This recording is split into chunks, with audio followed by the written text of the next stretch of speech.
دوستوں کیا آپ جانتے ہیں باولپور کے شاہی خاندان میں ایسے لوگ بھی گزرے ہیں جس کی 100 بیویاں ہوتی تھی اور اس کی بیوی کو طلاق یا بیوہ ہونے کے باوجود بھی محل سے باہر جانے کی اجازت نہیں دی جاتی تھی۔ محل جو باولپور میں موجود ہے نور محل کے نام سے ہے، آج بھی موجود ہے۔ 1866 سے لے کر 1899 تک اس ریاست پر حکومت کرنے والے نواب صادق خان رابعہ کے بارے میں مشہور ہے کہ ان کی 100 بیویاں تھی۔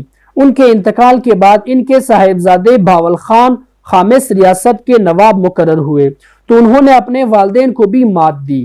باول خان کی بیویوں کی تعداد 100 سے بھی تجاوز کر گئی۔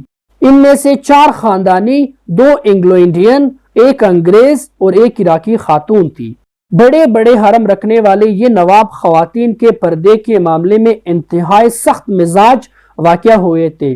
یہی وجہ تھی کہ حرم میں کسی پرندے کو بھی پر مارنے کی اجازت نہیں ہوتی تھی۔